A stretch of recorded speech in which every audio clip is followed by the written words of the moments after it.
하나님 말씀 열왕기상 19장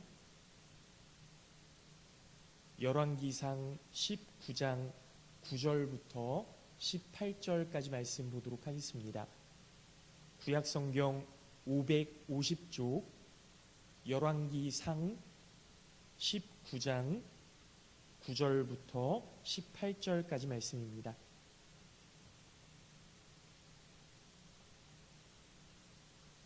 열왕기상 19장 9절부터 18절까지 말씀.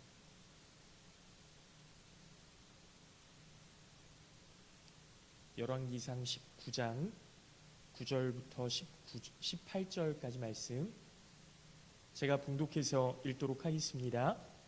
엘리야가 그곳 굴에 들어가 거기서 머물더니 여호와의 말씀이 그에게 임하여 이르시되 엘리야야 내가 어찌하여 여기 있느냐?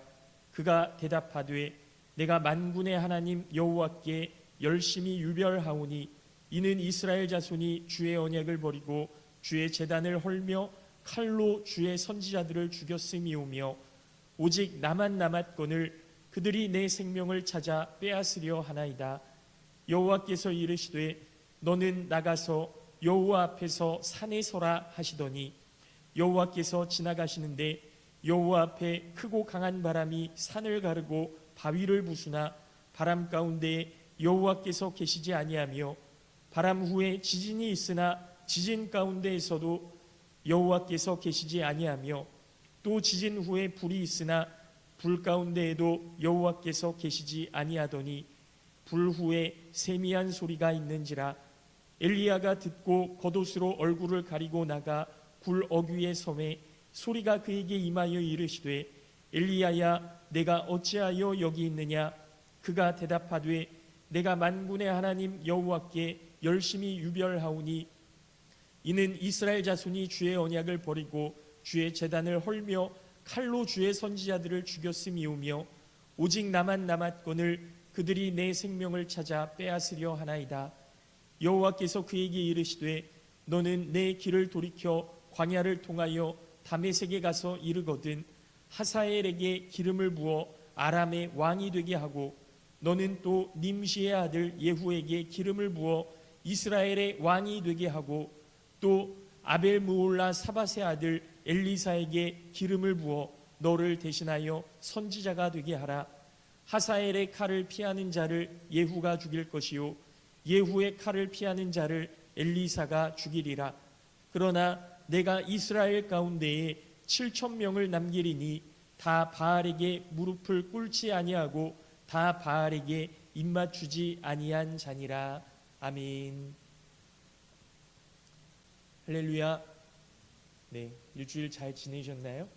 네, 주님의 이름으로 오늘 예배에 나오신 우리 모든 성도님들 환영하고 축복합니다.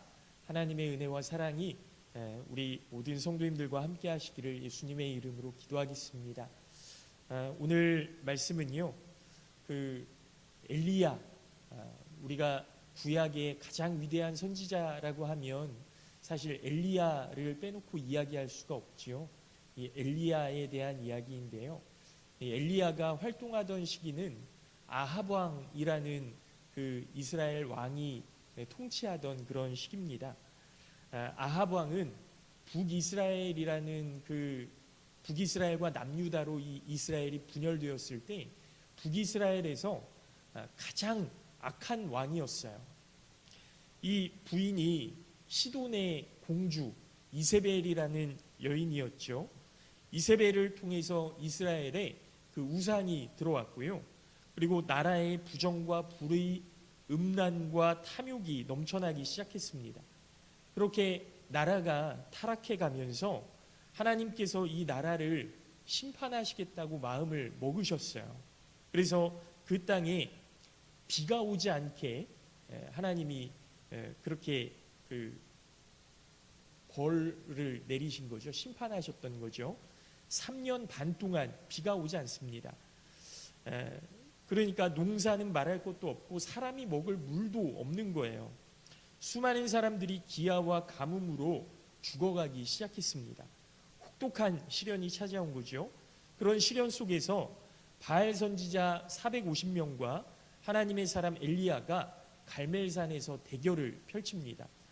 대결의 방법은 너무나 잘 아시는 것처럼 제단을 만들어 놓고 그 위에 재물을 놓고 불을 내려달라고 기도를 해서 이 재물을 태우는 신이 참신이다, 그렇게 이제 이야기를 한 거죠.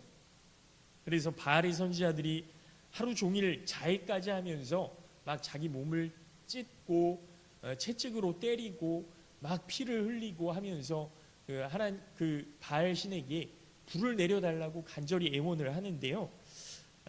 사람이 만든 신이 불을 내릴 수 없잖아요. 그 다음에 엘리야가 자신이 만든 제단에 재물을 놓고 그 위에 물을 붓습니다. 물을 잔뜩 부어서 주변에 도랑까지 그 물이 차도록 만들어 놓은 다음에 하나님 앞에 기도를 하죠. 그런데 하늘에서 불이 내려서 그 물에 젖은 그 제단이 아주 그 활활 타오르게 돼요. 그 제사가 끝나고 바알의 선지자들이 전부 기손 시냇가에서 죽임을 당합니다. 그리고 엘리야가 엎드려서 기도했더니 3년 반 동안 가뭄이 들어서 비가 내리지 않던 그 땅에 비가 오기 시작하는 거죠. 얼마나 놀라운 일입니까? 그런데 그 일이 있고 나서 그 아합 왕의 아내 이세벨이 그 소식을 듣고 그 내가 섬기던 바알 그 제사장들, 바알 신의 제사장들, 이 제사장들 450명을 다 죽였다고 하니까 얼마나 분통이 터집니까? 그러니까 이세벨이 내가 이 엘리야를 가만두지 않겠다는 거예요. 그래서 엘리야를 죽이겠다고 그렇게 모든 군사들을 동원하는 거죠. 그 장면의 일부가 오늘 읽은 말씀입니다. 이세벨은 엄청난 권력자죠. 이 권력 앞에 대항할 사람이 아무도 없어요. 엘리야가 하나님의 은혜로 큰 승리를 거뒀지만 이세벨의 권력과 협박의 말 앞에 그냥 무너지고 마는 거예요. 권력의 두려움을 느끼고 불안해하는 거죠. 그래서 19장 3절, 오늘 본문 말씀은 아니지만 19장 3절 말씀을 보면 그가 이 형편을 보고 일어나 자기의 생명을 위해 도망하여 유다에 속한 브엘세바에 이르러 자기의 사환을 그곳에 머물게 하고 그랬습니다. 엘리야가 이 두려움을 이기지 못하고 도망치는 거예요. 그리고 4절 말씀에 보면 자기 자신은 광야로 들어가 하룻길쯤 가서 한 로뎀나무 아래에 앉아서 자기가 죽기를 원하여 이르되 여호와여 넉넉하오니 지금 내 생명을 거두시옵소서 나는 내 조상들보다 낫지 못하니이다 하고 그랬습니다.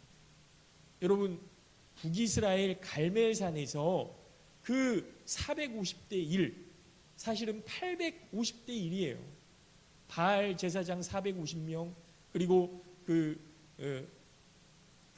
다른 제사장들 400명이 또 있었거든요. 그러니까 바알과 다른 제사장들 850대 1의 전투에서 이 엘리야가 이기고 나서 북이스라엘에서 남유다까지 도망쳐서 내려온 거예요. 북이스라엘 사람들이 남유다 쳐들어올 수 있습니까? 쳐들어올 수 없어요. 그런데 남유다를 거쳐서 남유다 끝에 있는 브엘세바, 그리고 브엘세바 밑으로는 이제 유다 광야예요. 유다 광야. 그런데 거기 하루 동안 하룻길을 더 도망쳐서 내려와서 여호와여 넉넉하오니, 이게 무슨 이야기냐면 하나님, 저 이제 그만입니다. 이제 다 만족합니다. 제가 할 일 다 끝냈습니다. 그러니 나의 생명을 거두어 가시옵소서. 하나님, 제가 할 일 이제 다 끝났잖아요. 하나님께서 명령하신 일, 이제 제 사명 다 끝난 것 아닙니까? 제가 더 이상 할 수 있는 일이 없지 않습니까? 이제 끝입니다. 끝이에요. 하나님, 더 이상 이제 저 괴롭히지 마십시오. 그러니 이제 제 생명 거두어 주시옵소서. 좀 안타까운 이야기죠. 아무도 없는 곳으로 가서 로뎀나무 아래에서 죽기를 원하여서 이제 충분하니 하나님, 내 생명 거두어 가시옵소서. 내 형편이 이미 죽은 내 조상들보다 나을 게 없습니다. 그렇게 하나님 앞에 항의하는 거예요. 하나님께 자기 상황을 호소하는 거죠. 그리고 5절, 6절 말씀에 보면 그렇게 절망에 빠진 엘리야에게 천사가 나타나서 격려하고 어루만지는 겁니다. 그 까마귀를 보내서 먹을 것과 물을 보내고 재우고 또 힘을 북돋을 수 있도록 그렇게 계속 하나님께서 도우시는 거죠. 그런 하나님의 돌보심을 경험하고 40일 동안 걸어서 하나님의 산 호렙, 그 신의 산이죠. 신의 산. 모세가 하나님을 만났던 거룩한 장소 아닙니까? 그 호렙까지 가는 거예요. 더 깊은 광야로 들어간 거죠. 여러분, 이 호렙산, 자기 조상들이 애굽을 나와서 하나님의 율법을 받았던 곳입니다.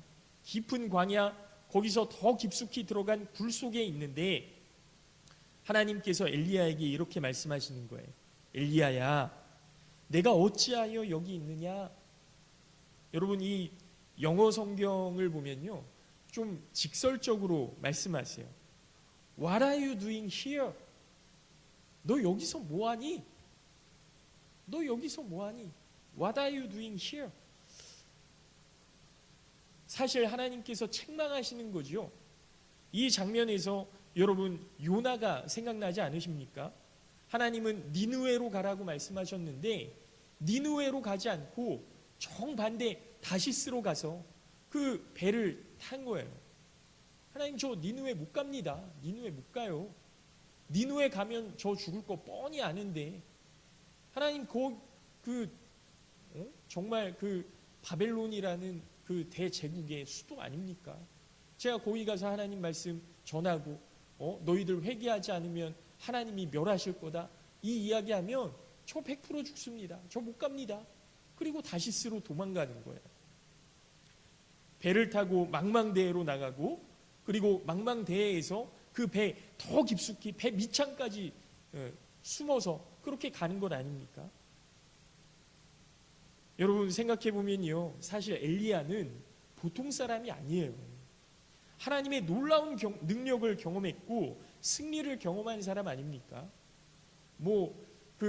비할 바는 안 되지만 여러분, 그 엘리야가 하나님의 말씀을 직접 듣고 또 그런 그 하나님의 권능을 행하고 850대 1, 450대 1 그 갈멜산에서 하나님 앞에 기도해서 불을 내리고 이런 사람이잖아요. 마지막 그의 최후에는 그 불병거를 타고 하늘로 올라가는 그런 엄청난 능력자 아닙니까? 그런데 그가 사람의 권력에 무너지는 거예요. 사람의 권력에. 이 좌절이 엘리야에게 모든 것이 완전히 무너진 것처럼 느껴지는 겁니다. 왜 그렇게 무너져 내렸냐 하면 하나님께서 함께 하시는 것을 보지 못하고 그의 눈에는 세상의 권력만 보이는 거예요. 하나님께서 이루어 가시는 역사를 보지 못하고 나에게 쏟아지는 고난과 핍박만 보이는 겁니다. 결국 하나님의 역사하심을 보지 못하니까 이 위대한 선지자가 무너져 내리는 거예요. 여러분, 우리 은혜교회가요, 하나님의 함께하심을 경험하지 못하고 느끼지 못하고 영적으로 바라보지 못한다면요, 여러분, 우리 은혜교회 끝나야 돼요. 끝나야 돼요. 전도가 되지 않고 새로운 사람이 들어오지 않고 그리고 우리도 그 의지를 잃어버린다면 사실은 끝이에요. 그런데 하나님이 함께 하시잖아요. 하나님이 우리 교회와 함께 하시고 우리 성도님들과 함께 하시고 저와 함께 하심을 저는 믿습니다. 하나님께서 우리 교회에 새로운 희망을 불어넣어 주실 줄로 믿습니다. 이걸 봐야지만 더 이상 끝이 아닌 거예요. 새로운 희망을 향해 갈 수 있는 거예요. 부르신 그 표대를 향해서 나아갈 수 있는 겁니다. 결국 하나님의 역사하심을 보지 못하니까 이 위대한 선지자가 무너져 내리는 거죠. 요나가 하나님의 말씀을 피해 도망간 것처럼 베드로가 예수님을 3번 부인한 것처럼 하나님의 능력과 일하심을 믿지 못하면, 믿음의 눈으로 하나님을 바라보지 못하면 무너질 수밖에 없다, 이런 겁니다.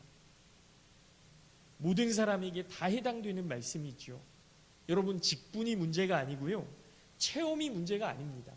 위협이 찾아오고 환란이 찾아오고 시련이 닥쳐왔을 때 시선을, 우리의 마음을 하나님께 두지 못한다면 사람은 무너지고 바닥까지 내려가서 하나님 차라리 죽여주시옵소서, 내가 죽는 게 더 낫겠습니다, 그렇게 하나님 앞에 항의하고 더 깊은 광야로, 더 깊은 배 밑창으로 그렇게 도망가는 인간이 되어버리고 마는 거예요. 그러나 하나님께서 그 깊은 곳까지 찾아가시죠. 배 밑창까지 찾아가시고요, 그 깊은 광야, 더 깊은 굴 속까지 찾아가셔서 하나님이 위로하시고 말씀해 주시고 희망을 주시는 거예요. 이게 얼마나 놀라운 일입니까? 엘리야야, 내가 어찌하여 여기 있느냐, 하나님께서 물으시는 거죠. 그랬더니 10절 말씀에 그가 대답하되 내가 만군의 하나님 여호와께 열심히 유별하오니 이는 이스라엘 자손이 주의 언약을 버리고 주의 제단을 헐며 칼로 주의 선지자들을 죽였음이오며 오직 나만 남았거늘 그들이 내 생명을 찾아 빼앗으려 하나이다, 그랬습니다. 그런데 13절 말씀을 보면 하나님께서 또 한 번 물으시죠. 그때 대답이 똑같아요. 내가 왜 여기 있느냐, 너 여기서 뭐 하는 거냐, 하나님, 제가 하나님에 대한 열심히 유별하온데 이스라엘 자손이 주의 제단을 헐고 주의 백성을 죽이고 이제 나만 남았는데 그들이 이제 나를 찾아서 또 죽이려고 합니다. 그래서 여기 있습니다. 여기 도망쳤습니다. 제가 할 수 있는 일이 아무것도 없습니다. 저의 생명을 빼앗아 가져가시옵소서. 여러분, 이 내용을 자세히 살펴보면요, 첫 번째는 뭐냐면 두렵다는 거예요. 하나님 두렵습니다. 두 번째는 뭐냐면 서운하다는 거예요. 하나님, 제가 하나님 앞에 이렇게 열심히 했는데 하나님 저를 여기까지 내모시는 건 무슨 이유입니까? 저 섭섭합니다. 서운합니다. 이스라엘 자손은 언약을 버리고 주의 제단을 헐어버렸고 칼로 주의 선지자들을 죽이는 이 처참한 상황에서 저는 특별한 열심을 가지고 주님을 섬겼는데, 그만큼 열심히 했는데 이게 무슨 꼴이냐는 거죠. 마지막으로는 외롭다는 거죠. 이제 나만 남았거늘 혼자라고 이야기하는 겁니다. 여러분이 두려움과 서운함과 외로움이 하나씩 오는 게 아니고요, 한꺼번에 몰려오는 거예요. 이런 상황 속에서 사람이라는 존재는 극단적으로 치우치는 경우가 굉장히 많습니다. 두려움이 더 큰 두려움을 만들고 서운함과 외로움이 더 큰 불안으로 몰아가서 어디로 피해도 마음이 놓여지지 않는 그런 상황으로 몰아가는 거죠. 이런 불안한 상황 속에서 사람은 균형을 잡기가 굉장히 어려워요. 여러분, 이런 경우 있으셨을 거예요. 두려움이 몰려오고 서운함이 몰려오고 외로움이 찾아와서 내가 도대체 뭐 어떻게 해야 되나. 여러분, 그때 막 사람이 무너지는 것 아닙니까? 엘리야만 그런 건 아니에요. 요나도 그랬고요, 베드로도 그랬고요, 우리 모두도 다 마찬가지입니다. 엘리야만큼 하나님의 놀라우신 권능과 기적을 경험한 사람이 어디 있겠어요? 그러나 엘리야도 그 어려움의 순간에 전능하신 하나님을 바라보기보다 세상의 권력을 가진 이세벨을 보게 되었고, 지금까지 수많은 하나님의 사람들이 죽어갔던 상황을 보게 되었고, 나도 저렇게 되겠구나, 나도 저렇게 되겠구나, 이런 상황을 보게 되는 거예요. 그 순간 엘리야의 눈에는 하나님이 보이지 않습니다. 그래서 두렵고 서운하고 외로운 그 감정이 엘리야를 극단으로 몰아세우는 거죠. 지금 엘리야는 균형을 잃었습니다. 극단적으로 생각합니다. 그때 하나님을 바라보고 지금도 함께 하시는 하나님을 생각해야 되는데 그러질 못하는 거예요. 그래서 도망친 인간이 되었습니다. 여러분, 이 사람이 잃어버린 것이 무엇입니까? 엘리야는요, 나 자신도 잃어버렸지만 사명도 잃어버린 거예요. 우리의 사명이 무엇입니까? 여러분, 하나님께서 우리 장로님들, 권사님들 그 아버지로 부르셨고 어머니로 부르셨고 또 인생과 신앙의 선배로 하나님께서 부르셨거든요. 여러분, 이게 우리 장로님들, 권사님들 가지신 사명이에요. 저도 마찬가지고요. 그런데 아버지의 모습, 어머니의 모습, 선배로서의 사명을 잃는다는 것은 그 모습을 잃는 것 아닙니까? 그렇게 되면 엘리야와 같이 현실을 피해서 더 깊은 곳으로 도망가는 아무 힘없고 초라한 그런 한 인간이 되어버리는 거죠. 그러나 우리가 신앙의 삶 속에서 하나님을 찾는다는 의미가 뭐냐면요, 본질적으로는 예수 그리스도를 믿고 구원을 얻는다는 것이고, 그리고 우리의 현실의 삶 속에서는 하나님의 놀라운 은혜와 축복으로 경험하게 되는 그것을 의미하는 겁니다. 그러니까 영적으로는 내가 예수 그리스도를 믿고 구원받았다. 여러분, 이게 우리의 사명인 거고요. 또 현실의 삶 가운데서는 내가 하나님의 자녀가 되었으니 하나님의 자녀로서의 축복과 은혜를 경험하며 사는 것, 이게 우리의 신앙의 의미예요. 여러분, 그게 어떤 은혜냐? 있어야 될 자리에 있게 되는 은혜. 우리 장로님들이 은혜교회의 장로의 자리로 서 있는 것이 은혜이고요. 우리 권사님들 또 우리 성도님들이 은혜의 자리에 있게 되는 그것이 은혜인 거예요.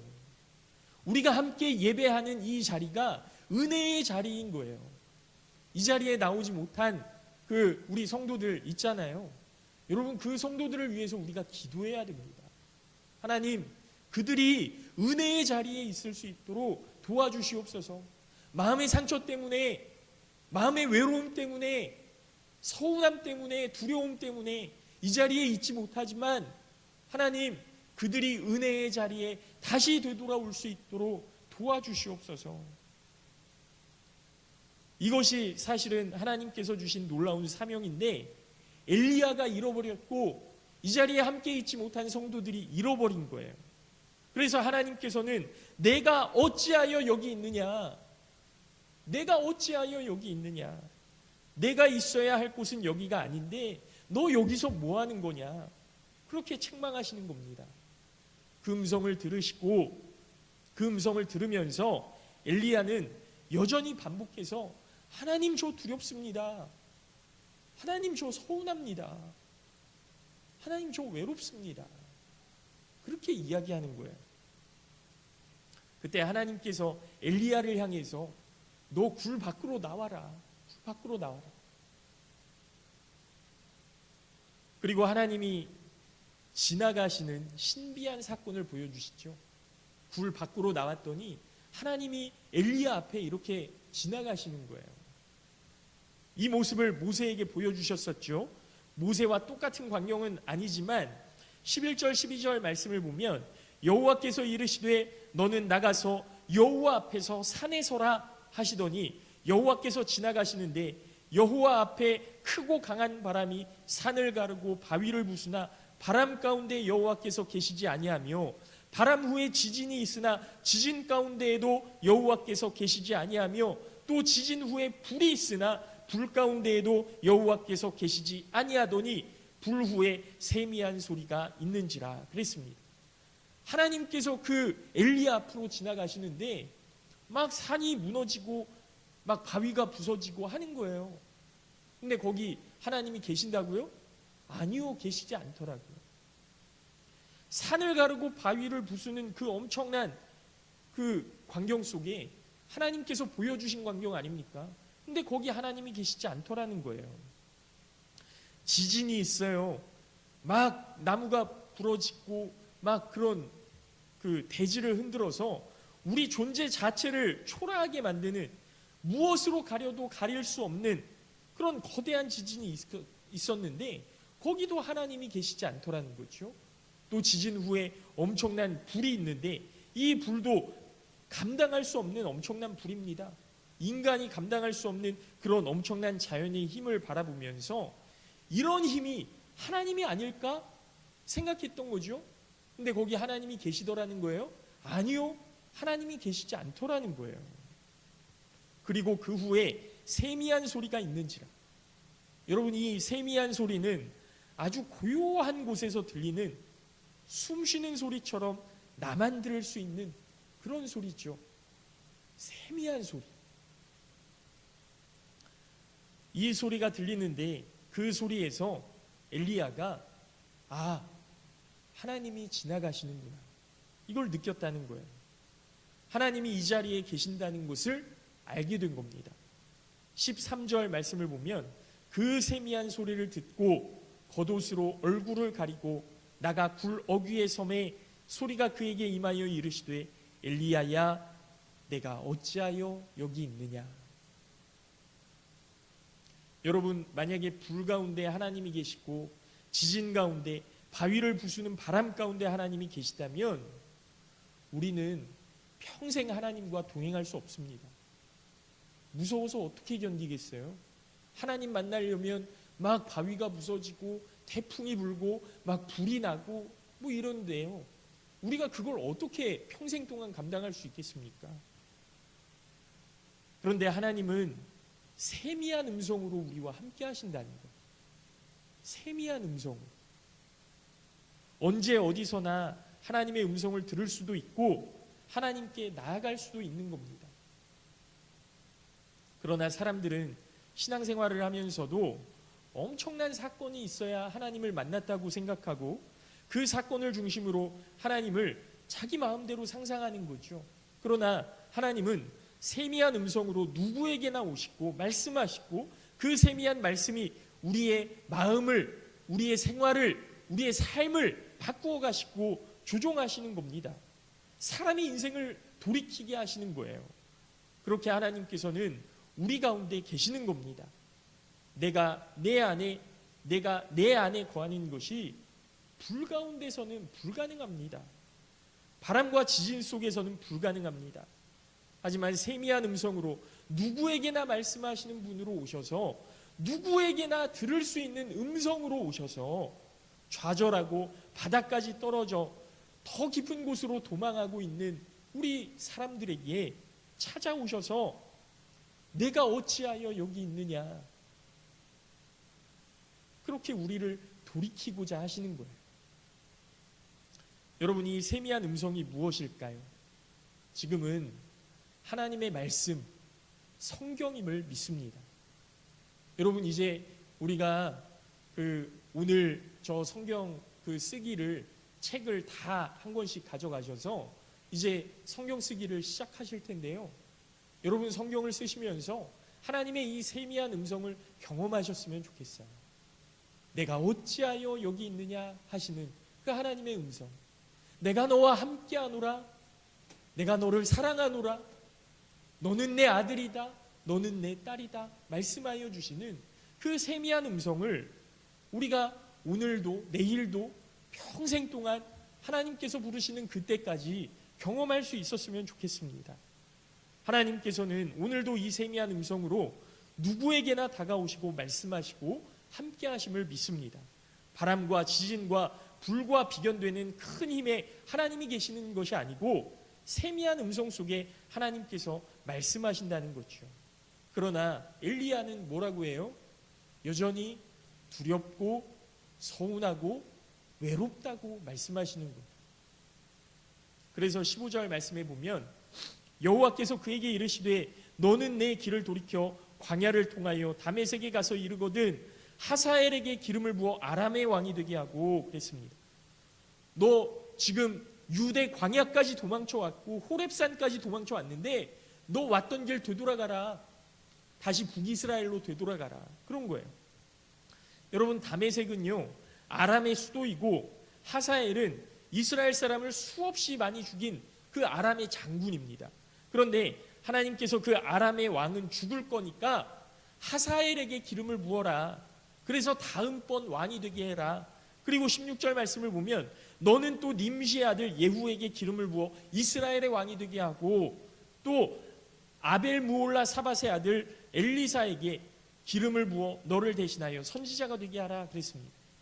여러분 보세요. 지금 하나님은요, 그냥 역사가 어둡고 캄캄해서 하나님이 안 계신 것처럼 보이지만 하나님은 지금도 일하시고 계시는 거예요. 아람의 왕을 하나님께서 세우시는 거고요, 이스라엘 왕을 아합 왕 죽고 이제 예후가 왕이 될 거니까 예후에게 기름을 부어라. 하사엘의 칼을 피하는 자를 예후의 칼이 칠 것이고 예후의 칼을 피하는 자를 너를 대신할 엘리사가 칠 것이다. 엄청난 말씀 아닙니까? 하나님께서 이 모든 세상의 역사를 주관하시고 하나님께서 지금도 일하고 계시고 하나님의 역사를 피할 사람이 없다는 것, 얼마나 놀라운 역사입니까? 하나님께서는 세울 자를 세우시고 내려올 자를 내려오게 하시고 그렇게 역사를 주관해 가신다는 거죠. 그 말씀 가운데 엘리야도 때가 되었으니 이제 뒤를 이을 선지자로 엘리사를 세워가시겠다는 겁니다. 여러분, 세상이 자기 마음대로 돌아가는 것 같지만 아닙니다. 하나님께서는 이 세상 가운데 일하시고 계심을 믿습니다. 여러분, 우리 은혜교회가요, 연무 지역을 정말 대표할 만한 교회로 세워질 줄 누가 알겠습니까? 하나님이 일하시면요.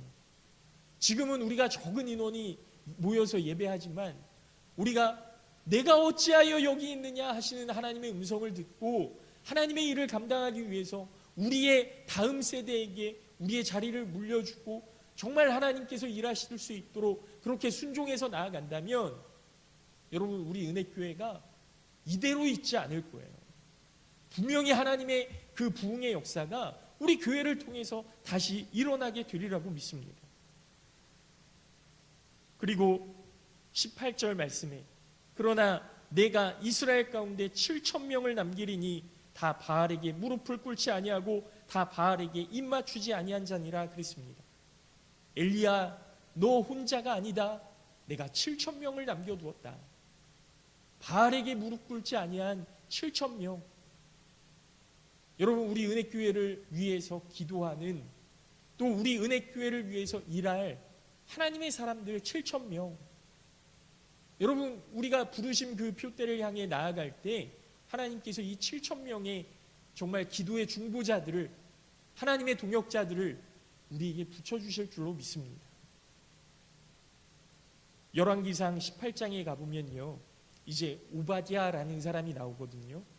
엘리야가 하나님, 나 혼자만 남았는데, 나 너무나 외로운데 하나님 왜 어찌 이렇게 나만 이렇게 홀로 내버려 두십니까? 그런데 열왕기상 18장에 가보면 오바댜라는 사람이 나와요. 아합 왕 시대의 궁궐을 맡은 대신인데요, 이세벨이 하나님의 사람들을 죽일 때 50명씩, 그러니까 이세벨이 하나님의 사람을 계속 죽이니까요, 이 오바댜라는 그 궁궐에서 일하던 사람이 하나님의 사람 50명씩 이렇게 따로 데려다가 굴에 숨겨놔요. 굴에 숨겨두고 먹을 것과 입을 것을 제공하는 그런 사람입니다. 얼마나 어려운 때입니까? 쉽게 살려면 충분히 많은 것들을 누리면서 살 수 있었던 사람인데 자기 재산을 털어서 이 하나님의 사람들을 계속해서 살리는 거예요.